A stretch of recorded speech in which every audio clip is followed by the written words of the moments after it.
Hello. Hi, everybody. I'm just adjusting my camera here. Give me one second. Hello. Welcome. I am so excited to welcome you all to the Find Your Brand Voice workshop. So thank you guys all for joining me. I apologize in advance if there's any technical difficulties that happen during this call. It's my first time doing a Facebook Live. But I thought this would be the easiest way for everyone to join us. I feel like most people have Facebooks and it's easy to have a live and do replays and things like that. So thank you for joining. I'm super excited, and the first thing I want to say to all of you guys is congratulations on making it to the call. No matter if you are here live or you are watching the replay, I know how busy all of our lives are. It is a lot to carve out time to work on your brand and work on your business rather than work in the business. And so I just want to say a big congrats to you if you're making it here today, if you've upheld this commitment to yourself. It means a lot to me that you're here, and my goal for the next hour is to be able to really provide you with value to help shape the way that you think about your brand, to empower you to take the next step in your brand, to really show you a path forward when it comes to getting your business to the next level, connecting with those soulmate clients, booking those dream jobs. Everything is possible, and I want to spend the next hour basically showing you how. So thank you for joining. One of my core beliefs when it comes to branding is that you are the difference in your brand and you are the leader of your brand. So what I mean by this is, also, I'll just give you an example. I have a friend, a good friend, a fellow entrepreneur, and for a while she was exploring this idea of writing business plans for her clients. And so she had this thought that she could basically onboard clients and create a full business plan for them and then give the plan back to her clients to execute. And while that sounds like an amazing full service idea, for me, I'm kind of like, what? And what I mean by that is, to me, you are the expert in your business. No one else, including me, is gonna be as clear as you are on who your dream clients are, what your products and services are, and how, what sets your products and services apart from the next person. No one is going to be able to communicate that, to vocalize that as well as you. No one is going to know the vision that you have for your business as well as you do. Nobody is going to be able to identify your purpose in business, your why, as clearly as you can.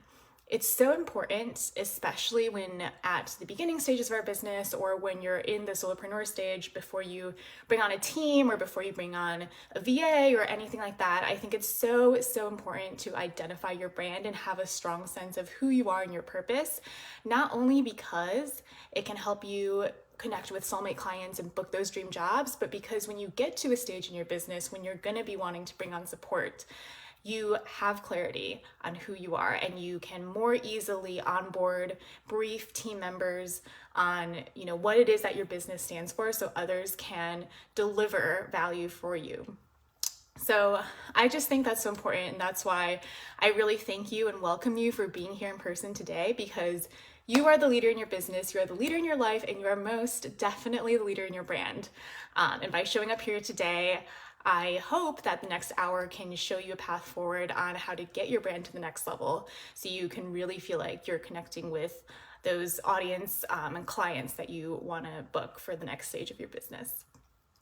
So some kind of like ground rules, I guess, for today. First of all, I just want to say, we all have unique businesses and unique ways of doing things, unique perspectives. So keep in mind that everything I say today here are things that I've learned through my journey in business, through my journey in corporate, doing corporate brand management for the last 6 years. I'm here to share all this knowledge with you. What you take away might be different from what the next person takes away. And if any examples that I bring up resonate with you, that's great. And if they don't resonate with you, that's also great. You know, you never feel like you have to put your business in a box and make your business the same as how I'm describing or as how someone else is describing. One of the biggest breakthroughs that I've had in the past year is really knowing when to take someone's teachings or when to just leave them and know that, hey, that's really just not for me. It's not the way that I do business. So I invite you to use your own discretion here today as well. I'm going to be speaking, you know, based on my own experiences as a business owner and sharing experiences that I've seen with my clients. But if at any time you feel like those experiences aren't relevant to you, that's okay. That's part of the process, part of the journey. And honestly, that's part of being a business owner, is just knowing when certain experiences apply and when certain learnings might not apply. I also invite all of you guys during this session to share your experiences, to ask any questions. I love doing live sessions like this because it does give a chance for anyone who's tuning in live to ask questions or to contribute. So if you have any thoughts as we're going along the session today, I really invite this to be an open dialogue. I see Carly already commented. So Carly is my business coach. Thanks for coming, Carly. But yes, I do think, to your comment, Carly, clarity before having a team is really important. Something that someone that I used to work with that I really looked up to in my previous life in corporate, a leader in that organization that I really admire, she used to say, if you are bringing on a team or working with a partner, like a vendor partner, for example, like a photographer for a brand shoot or something like that, but if you're working with someone else on your brand and they're not delivering the results you want, take a look at how you onboarded them and how you briefed them. A lot of times, the results they deliver might actually be in line with the way you onboarded them or the way you briefed them, but the way you onboarded and briefed them might not be in line with your brand or might not be in line with what you want. So many times, you know, it starts with us just giving someone else clarity on what we want from them. So I invite you all to participate today. Please use this as an open dialogue. I would love to foster discussion. And if you are catching the replay instead of the live, I see you, and feel free to post in the Facebook group or DM me with any questions if you do have them. In my past life, worked in corporate in an office setting where I was not able to tune into a lot of things live because I was in the office. And it wasn't really an office setting where you could like be multitasking on your own business. So I totally get if you work a second job, you're a parent, you have other things going in your life and you can't make it to the live. I welcome you and I see you, and it doesn't mean that you're any less committed to your business. And I just want to say that. Okay. And then the last thing I want to say before we really get into the meat of everything today is that this is a really inclusive space. When we're building brands, at least in my experience, especially when you're the face of your brand. So if you're a creative, you're a coach, you're an artist, a calligrapher, a stationer, you may be the face of your brand. And sometimes that's a very personal journey, figuring out how to present yourself as the face of the brand, how comfortable you are with, for example, like be on camera or just sharing about yourself and your life. So there are definitely layers to this, and every person's relationship with their brand is very different, just based on who you are, like things that you may feel confident about, things that you may be insecure about. So I just want to name that as well. Every person's experience is going to be different here with building their brand, and no matter what your experience is, your experiences are valid. So that's why I also encourage you to participate in the conversation as well. I'm going to speak obviously to things that I've encountered when building my brand, but if you have, challenges and obstacles that are different from what I'm mentioning on the call and you would like to share those, ask questions, get feedback, get my perspective, then I invite you to share if you feel comfortable. That's what today is for. Okay, so getting started. When I first started my business, the first thing that I wanted to do was put my best foot forward. I think most of the people on this call have brands or are in business or have been in business for a while, whether that be a couple months, maybe a couple years, and you're tuning in maybe because you just want to kind of get your brand and your business to the next level. So if I think back to when I started my business, I wanted to put my best foot forward, right? And for me, that meant two things. One, coming up with an identity. So what that meant was like a brand name and a logo, because I was like, well, I have to be professional and get people to kind of like trust who I am, in order to be able to sell and charge money for my work. So I came up with a business name and a logo. So that was the first thing. And then I was like, well, I need to have a home for my business. So a website. So I built a website, put up product descriptions. At that time I was selling greeting cards and wedding invitations.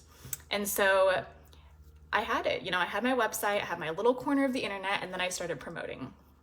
And what happened was I was getting inquiries, I was getting leads, I was making a few sales here and there, but I just didn't feel like I had really good traction. And I didn't feel like the traction I had was necessarily the right traction. Like I would get leads, but I could just tell that not all of the leads were really my ideal clients. I would get leads who were interested, but maybe not willing to pay. So tell me if this is something you resonate with. This was my experience when I was starting my business.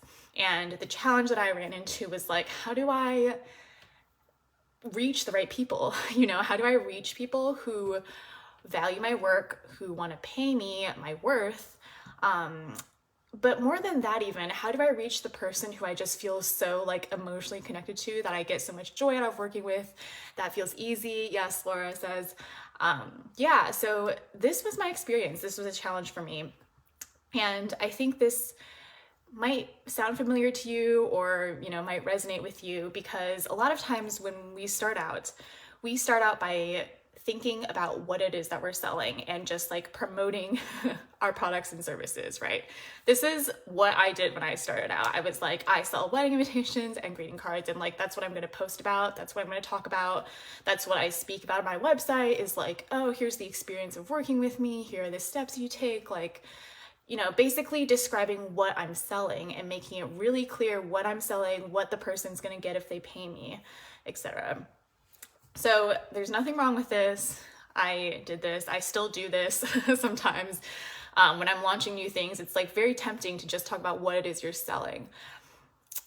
The obstacle or the challenge that eventually happens though is when you build your brand around just what you're selling, there's a couple things that happen. First of all, the main roadblock that I ran into at the beginning was like, well, why would someone pay me versus paying this other person who's been in business longer, or who has lower prices, or maybe who has just like a cool style? Like, what is it that really sets me apart? Like, why would someone pick my products and services over that other person's?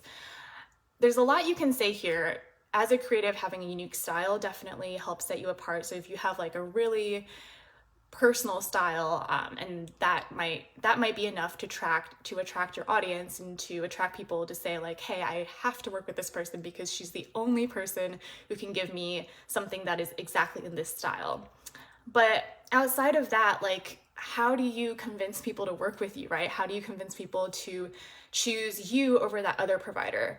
How do you book those clients who aren't just looking for a wedding photographer or a wedding calligrapher? And how do you book clients who want to work with you? So they're not just like in the market searching for a photographer or calligrapher. They're in the market searching for, hey, I want to work with Laura. I want to work with Cindy. Like, they want to work with you, and they're willing to pay because they know that you are the vendor, you are the provider that they want to work with. So this is the question, is how does your brand play into that? Okay, so B says, how did you tell those non-ideal clients? I didn't necessarily tell them no. I think a big part of having non-ideal clients for me is that they didn't want to work with me. You know what I mean? So I would get leads, and I could just tell from being on the phone with them by the questions that they're asking, that they weren't an ideal fit. And I knew I was right because those clients wouldn't book. And so tell me if this like answers your question, or tell me if this aligns maybe with your experiences, or if you relate to this at all. So for me, it wasn't necessarily that I had to tell anyone no. I just could already tell that they weren't the ideal fit, and the proof was there that they weren't the ideal fit because they didn't want to book with me or they weren't willing to pay my prices. And I think this happens when you're attracting the wrong type of customers. You feel like you have to like convince someone to buy from you, whereas the goal is that when you attract your soulmate clients, like there's no convincing that needs to be done. Your value speaks for itself. So the question is, how do you move your audience away from this mindset of, hey, I'm just looking for a calligrapher or a photographer, to, hey, I want to work with you specifically. That's like a higher level of emotional connection that you have there, and that's where you really can convert. So let's think about how we shop, right? I think a lot of times as business owners, we spend a lot of time, or I spend a lot of time thinking about how to get someone to buy from us, but let's think about how we actually buy when we're the customers, when we're the audience. So think about the last thing you bought. For me, the last thing I bought, I bought this latte. Okay, let's talk about this. Okay, so this is a latte from my neighborhood cafe next door. And why did I buy this latte? I bought this latte because I wanted like a little afternoon pick-me-up. And the reason I wanted an afternoon pick-me-up was because I'm having this workshop and I wanted something like kind of special, a little extra treat to kind of kickstart my afternoon. So, I'm not just buying this latte because like I'm thirsty or because I need caffeine. I'm buying this latte because like I want a treat, and I specifically want a treat for today because something special is happening today, this workshop. That doesn't normally happen. So for me, this coffee is like a symbol of something special that I'm treating myself to, and it's like that experience that is a little bit like a splurge, a little bit like a reward, a little bit a celebration of myself and my day. So you can see how this latte is not really just like a dose of caffeine for my afternoon. It's really more about like, how does this fit into my life and how does this drink make me feel, which is that I deserve it because I'm working hard today. So $8 for a latte, right? This is like my neighborhood cafe. It's more expensive than Starbucks. The lattes are not cheap. So I pay $8 for this, like, I don't know, like 10-ounce drink or whatever. That sounds like a lot to spend on a coffee, $8. That's a lot, right? But what about $8 to spend to just like reward myself or make myself feel good, or $8 as a little splurge to like spice up my afternoon? That doesn't sound like a lot anymore. So that's an example of how you can reframe things, or not even how you reframe things, but just really having a deeper level understanding of why it is that people are buying. I'm not buying this latte because I need caffeine. If I needed caffeine, I could make a coffee at home. I could go to Starbucks for like half the cost. Like, there's so many other things I could do. But am I paying $8 for this drink because the reason I want the drink isn't because I want caffeine? It's like really just because I want to treat myself to something nice. And $8, in my opinion, is not that much to spend on treating myself to something nice, right? So we all buy based on emotion, even if it's something that feels really functional. Like even if you're literally at Walmart shopping for like, I don't know, cleaning supplies, the brand of cleaning supplies you pick probably says something about how you want to feel about your clean kitchen, right? Whether you're going for like the private label cleaning supplies or like the Method organic clean label cleaning supplies, it says a lot about your values. It says a lot about how you want to feel about your home. It says a lot about the way that you perceive cleaning and what cleaning means for you, why cleaning is important to you. And understanding all of that context is part of how, as business owners, we can connect with our ideal clients, our soulmate clients, our audiences that are willing to pay us our worth and not just shop around for whatever is like the cheapest, least expensive offer, right?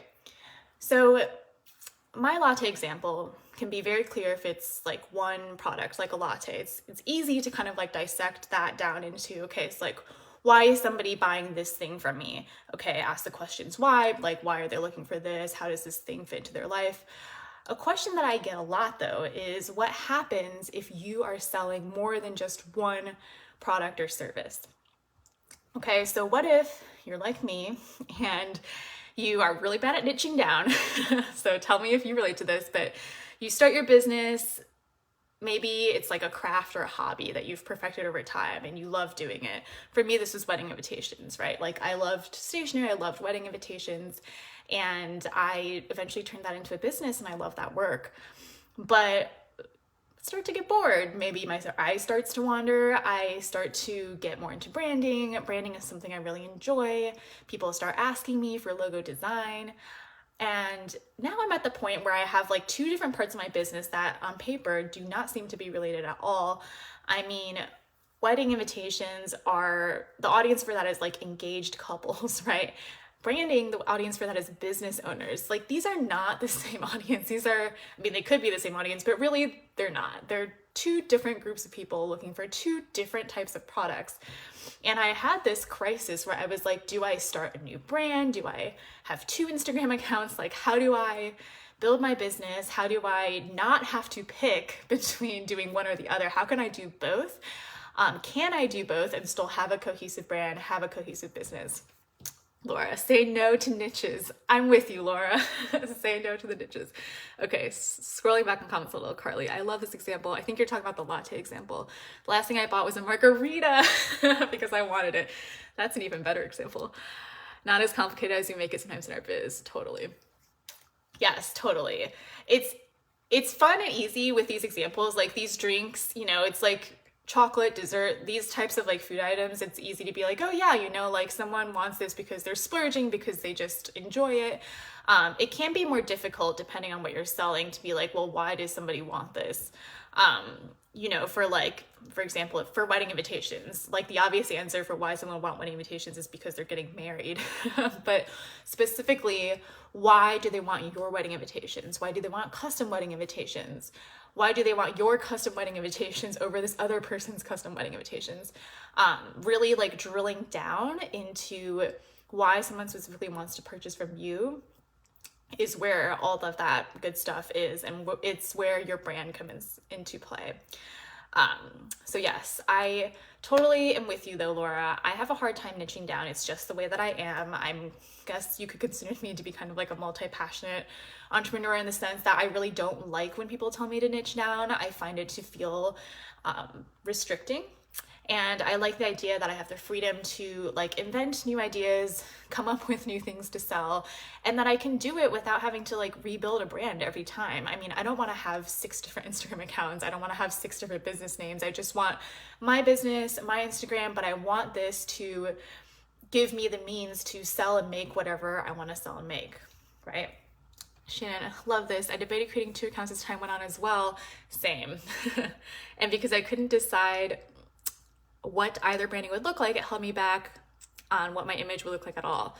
Totally. I totally relate to this. It's good to free ourselves from the mindset that our brand has to deliberately reflect our product, like you said. Yes, totally.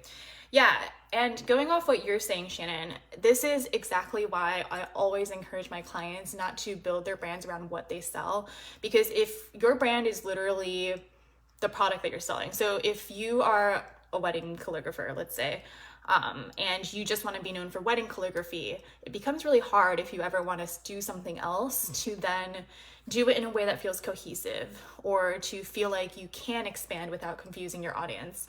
So what I encourage all my clients to do, and what I invite all of you to do, is to think about your brand a little bit differently. So let's talk about niches for a second, right? I often have people, clients come to me and say like, hey, I want, I'm starting a jewelry business, for example. This is a real example. I'm starting a jewelry business, and we're really passionate about jewelry. We want to like create a brand that can really communicate the quality of the jewelry that we're selling. Also, we love restoring antique furniture, and this isn't something we want to sell like today or this year or even maybe in the next 3 years, but it is something that we just like doing on the side. And one day after our jewelry company gets up and running, like we would maybe also like to do the furniture restoration thing. And how, like, can we put these under the same brand? Like, how do we leave space for that in the future, So this is actually a question that I was asked. And the thing is, if you're subscribing to this belief of, hey, we have to niche down and really be known for one thing and one thing only, and that's how you have a strong brand, that's how you get memorable, that's how you become top of mind, is when people think, oh, jewelry, and they think of this company and that's all that you're known for. If that is the belief that you subscribe to, which there's nothing wrong with that, lots of people teach this, but it does limit you from then having the antique furniture restoration on the side, right? Like, those two things are not the same. If you are subscribing to this belief of niches, in fact, having a jewelry company probably isn't even specific enough. You would want to know what kind of jewelry you want to own, right? Like, jewelry is a very broad category, but like, if you really want to niche down, what kind of jewelry do you sell? Is it sustainably sourced jewelry? Is it small batch locally made jewelry? Is it jewelry designed by women for women? Like, what's your angle in on the jewelry, right? Like, what kind of jewelry specifically, what kind of jewelry niche do you operate in within the greater category of jewelry? And so the thinking here is that the more specific you are, the more you drill down, the more you can carve out like this space that you own, and then you just become known for this thing, and it makes you memorable. It helps people understand what it is you sell, and you can like build your audience. So that's really the thinking behind niching. However, what I find with niches, as we've been talking, is it really boxes you in. First of all, like, how are you supposed to know from the beginning whether you want to do sustainably sourced jewelry or small batch locally made jewelry? Like, this may not be you may not have the answers to all these questions to be able to niche down. And does this mean you have to like put the stake in the ground and just be committed to one thing forever? Because if that's the case, I don't relate to that at all. I like to give myself the freedom to be able to expand, to reinvent myself, to, you know, I guess, curate interests in different areas and allow my business to grow over time. And having a brand that is solely all about owning a niche makes that very difficult. So Laura, totally agree. It's like constant struggle, sometimes a roadblock. Totally. It's like kryptonite for the creative. Exactly. I cannot tell you how many people, you're not alone, Laura, in feeling this way. I feel this way too. I just feel like the minute you tell me I have to pick one thing, I'm just like, well, I don't even like this thing anymore. Like, this doesn't even feel fun anymore. You're definitely not alone. I hear you and I see you in this. I really think for the creative mind, it's very hard to niche because at least for me, I just like having the freedom to have different ideas and to try different things and not have to like rebuild my brand every single time I have a new idea, right? So that's the problem with niching down, is you're really limiting yourself. You're making it hard to have a sense of cohesiveness whenever you do have a new idea or you do want to launch something new. So my invitation is to think about your brand as not just what you're selling, as not just your product and services, as not just a niche. Think of your brand more as the why, as your purpose. And that really is the key to having a brand that can feel cohesive, but also can sell different things.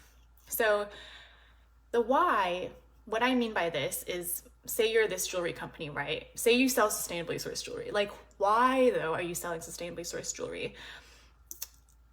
A lot of times our why is informed by our background, our beliefs. Oftentimes it's informed by like the way we grew up or our experiences, like our life experiences. So for example, I'm just gonna give you an example. Maybe you sell sustainably sourced jewelry because, let's say, you are really passionate about sourcing jewelry globally, but it has to be sustainable. And you feel really strongly about this because maybe you come from an international background and you have seen firsthand like how much unsustainable sourcing can decimate communities, and you don't want that for any other community. So you feel really strongly like this is your mission. You want to be able to give back to communities around the world, like the one that maybe you came from. And so that's your mission, is like the sustainable sourcing for jewelry. And if that's your purpose, then maybe jewelry is just the beginning. Like, jewelry is just the way in which you get to fulfill your purpose, your greater purpose of supporting and creating sustainable communities around the world, right? Jewelry is just like one way in on that. So maybe in the future you also want to, I don't know, open like an international marketplace online for like vendors from different parts of the world to connect and work together. And maybe that's a goal of yours, is to have like an e-com marketplace one day. That doesn't seem to really be connected with the jewelry thing, but because it's still connected with your higher level purpose, it's still in line with your brand and it's still in line with your mission. And that is really the power of having a purpose, like a higher level purpose. And it shows you how your higher level purpose can often be informed by your beliefs or your perspective or your lived experiences. Usually, the reason why your purpose helps you connect with your soulmate clients and connect with your audience is because your purpose is actually so connected to your core beliefs of who you are as a person. So let me give myself as an example. So when I was going through this season of my business where I was, having wedding invitation clients, I also had branding clients. I was at this crossroads of, what do I do with my brand? Can I build an audience for both these product offerings? Like, what do I even stand for? Do I stand for wedding invitations? Because I don't only stand for wedding invitations anymore. I also now provide branding, but I don't want to only stand for branding either. I realized that my purpose was so much bigger than what I was selling. What I was selling was invitations and branding. Okay, that's like the literal functional products and services that I provide. But why did I sell these things? Why was I so motivated to do this? That's really informed by my experiences growing up. I have often felt like, for me, growing up, like as an Asian American in the US, I never felt like I really saw stories like mine told in the media, or, it was hard to like sometimes make friends growing up who understood like who I am and what I've been through. So when I became an adult and started my business and started with the wedding invitations, my big thing was, it's so hard to find ethnic wedding inspiration sometimes, especially Asian American wedding inspiration. There's just not a lot in this space to go off of. And so I really wanted to create a brand where I could help engaged couples who might identify as, ethnic or cultural, or maybe just not, maybe you just don't identify as what's being represented in like mainstream trends. If you are that person who feels different or feels other, I see you and I want to help you tell your story. So that was my purpose. And really, that is the same purpose behind my branding too. The whole reason I love doing branding and I love working with people, and I mostly do one-on-one branding, is because I really believe that each one of us as a business owner, entrepreneur, artist, creative, we all have unique stories to tell. And that's why I don't believe in subscribing to like the niche methodology or a lot of the methodologies that most brand coaches will tell you just to subscribe to, because I believe that like we are all unique and we all have stories to share, and we all deserve to have brands that reflect us, that reflect our stories, that reflect our voices, and who we are really informs our businesses. And the reason that people want to work with us is because of who we are. So my purpose in doing branding is really also to help you tell your story and to be able to craft something that's super authentic and unique to who you are. So it's actually the same purpose for these invitation clients as it is for branding. And it took me some kind of like soul searching to get there. But once I got there, it was such a moment of clarity. I feel so compelled and drawn to this purpose, and it's a purpose that's broad enough that I know whatever I create in the future can also tie back to the purpose. But whatever I create in the future doesn't have to be invitations. It doesn't have to be branding. But I can bet you that it's whatever I create in the future is probably still going to somehow be connected to empowering people to share their stories, because that's just something that I'm so passionate about as a person. Outside of like business and everyday like earning money, stuff like that, just as a person, that's something I'm really passionate about. And that's my purpose. That's my why. And that, more than anything else I've done in my business to date, that has been the thing that has gotten me my soulmate clients, that has helped me find people who are willing to pay for my products and services. So what your purpose is really that higher level calling, that belief that drives you to do what it is you do. I really encourage you to ask yourself why. So if you're a creative, ask yourself why you're invested in your art. What does that art mean to you? When we turn internal and give ourselves the space and the grace to really open up and think about why it is that we're doing what we're doing, there's so much magic and reflection that occurs. On the flip side, whenever we are in that selling mindset, right, which as business owners, a lot of times we have to be, but unfortunately, what often happens is like when you're thinking about, okay, how do I build my audience? How do I convince people to buy from me? How do I build an online presence? Then it just becomes all about like what you're selling. Okay, how do I get people to buy wedding invitations? How do I get people to book with me instead of buy stuff on Minted or, buy things from this other designer? It just feels a lot different than if you reflect internally and say like, hey, why do I even like doing wedding invitations in the first place? Because I can guarantee you that whatever reason you love doing what you're doing, your why is probably the same as the reason people are buying from you.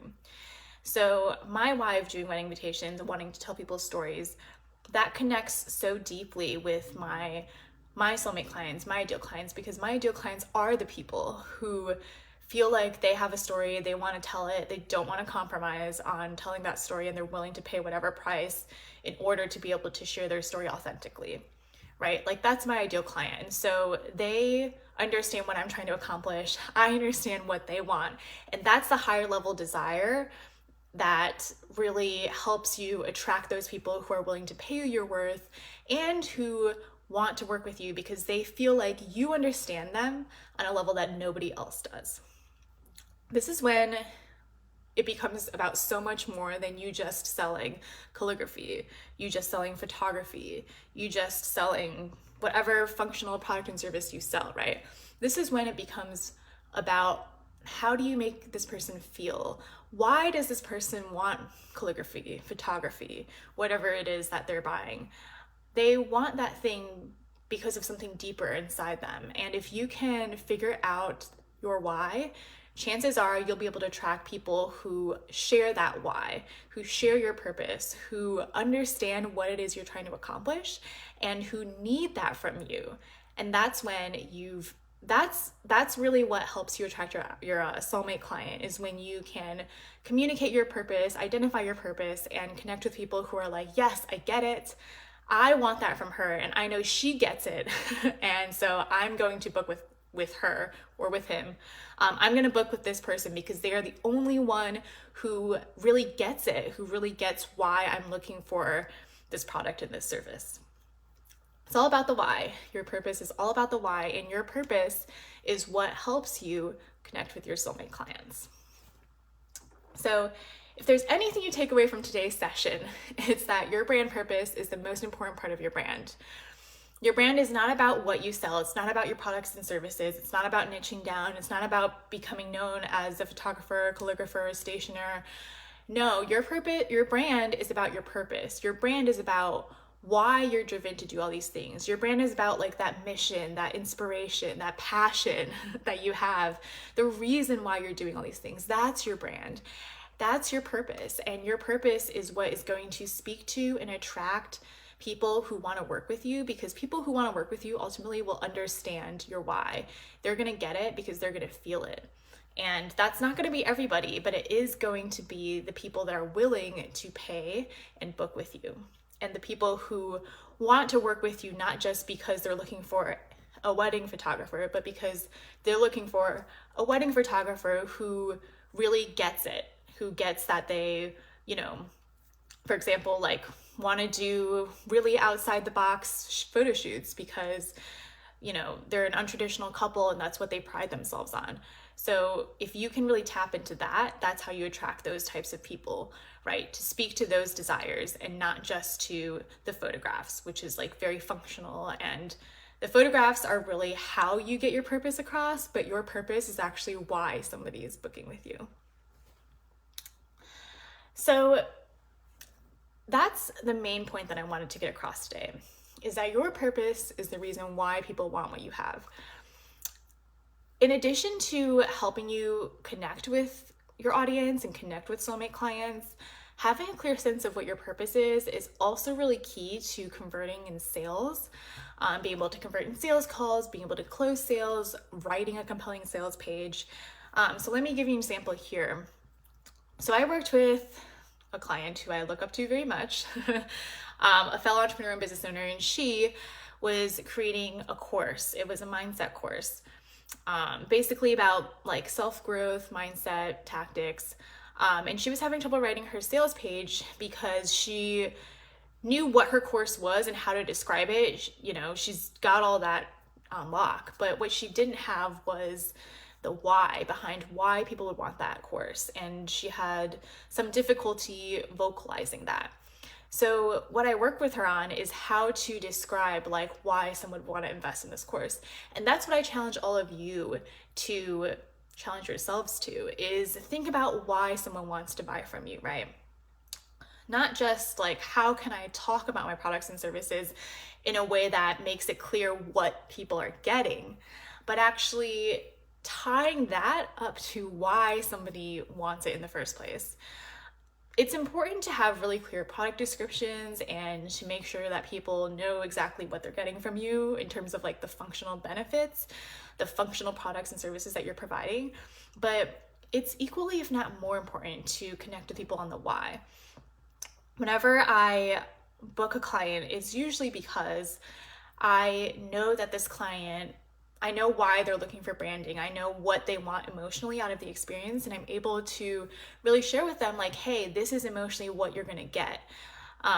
No matter what it is you're buying, like we said in the beginning of the call, you know, even if you're shopping for cleaning supplies at Walmart, the fact that you're reaching for the private label cleaning supplies instead of like the Method or the Myers brand is for a reason. And you can't just like blanket sell cleaning supplies and expect people to automatically get why they're supposed to be buying from you. It's really all about connecting with the why of like why someone would reach for your product over theirs.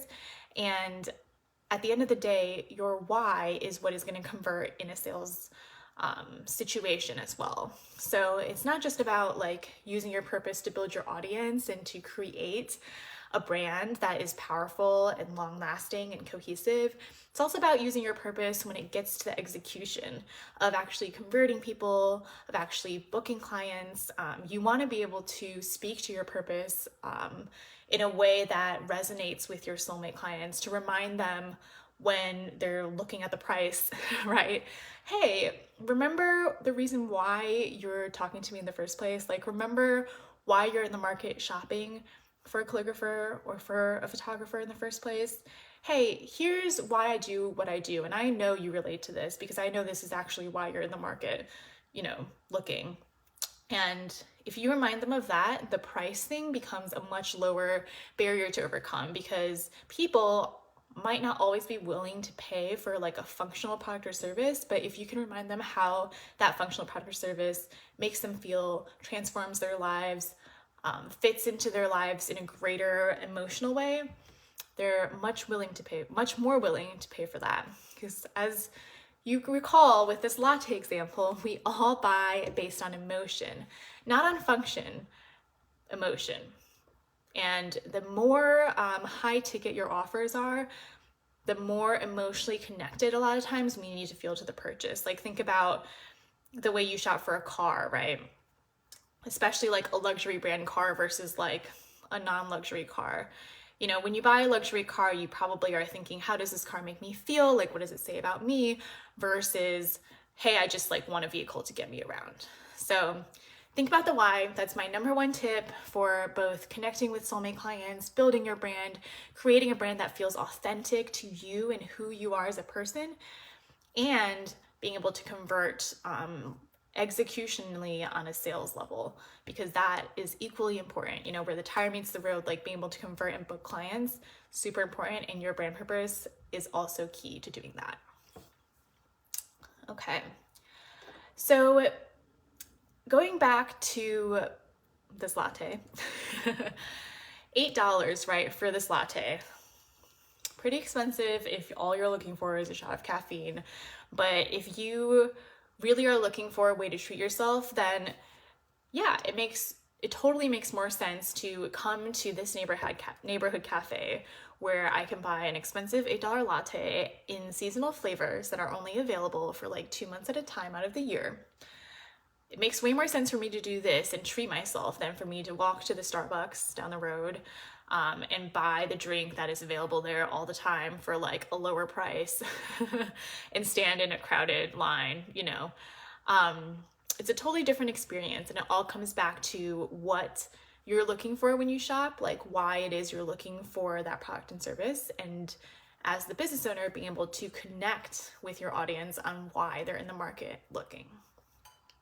So today we've really unpacked what your brand purpose is, why it's so important to have a purpose, how your purpose can serve you beyond just connecting with your soulmate clients, but also in converting and sales, and how your purpose can help you reframe this thinking of like, I have to niche down in order to have a strong brand or in order to be cohesive. No, your brand is way, way bigger than what it is you're selling. You don't have to niche down. You don't have to pick one product and service. I think what I've found to be really helpful in my invitation to you all is to really dive into your purpose, dive into your why, get personal, get deep, and use that as the driving force behind everything you do. Use that as the cohesive thread, right, between all of your different products and service ideas, because you can build a brand around a purpose. It doesn't have to be just about your products. Now, I know for me, I'm not a super public, like social media type person. It took me a long time to get comfortable like showing my face on stories. I don't like to be the center of attention. I don't like to be the public eye. So question that I get sometimes is like, well, if I am not the kind of person that likes to be front and center in my brand, how do I build a brand around my purpose and my why, right? I think this is a totally fair question, and I want to say if anyone resonates with that feeling of like, don't want to show up all the time on social media, it's just not like my thing. I see you, I feel you, I am also that person. And I have been able to build a brand that I feel is very cohesive, that I know speaks to my soulmate clients because I've worked with them.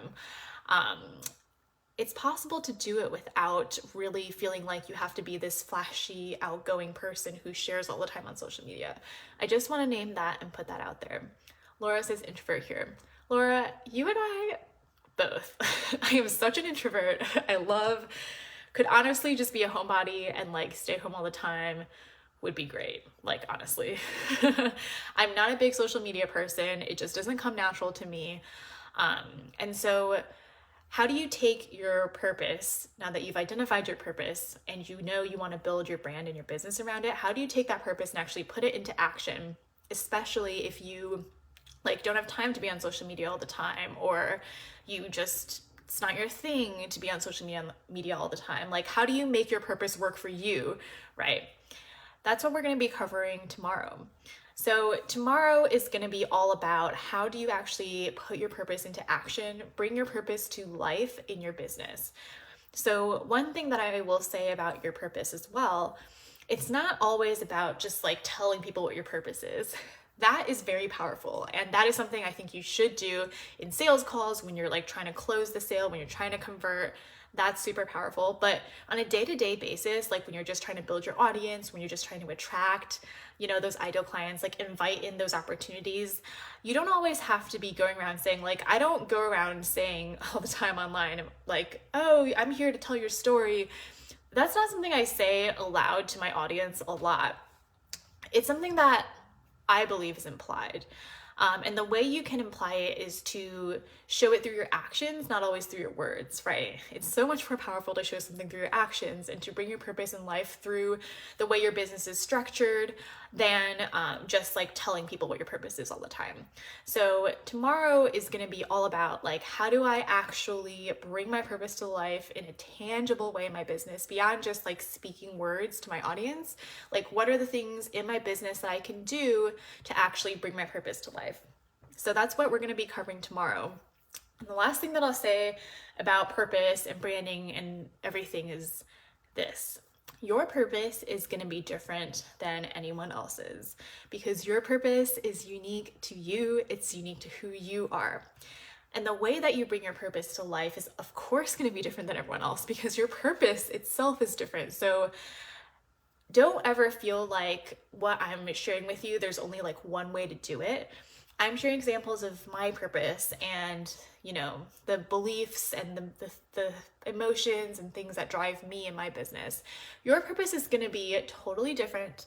And that's great. And that's how it should be because you are a different person than me.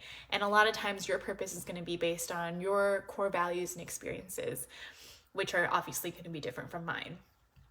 When we cover tomorrow how you bring your purpose to life in your business, it's not going to be about me telling you like, hey, here's your purpose and here are all the ways to bring it to life.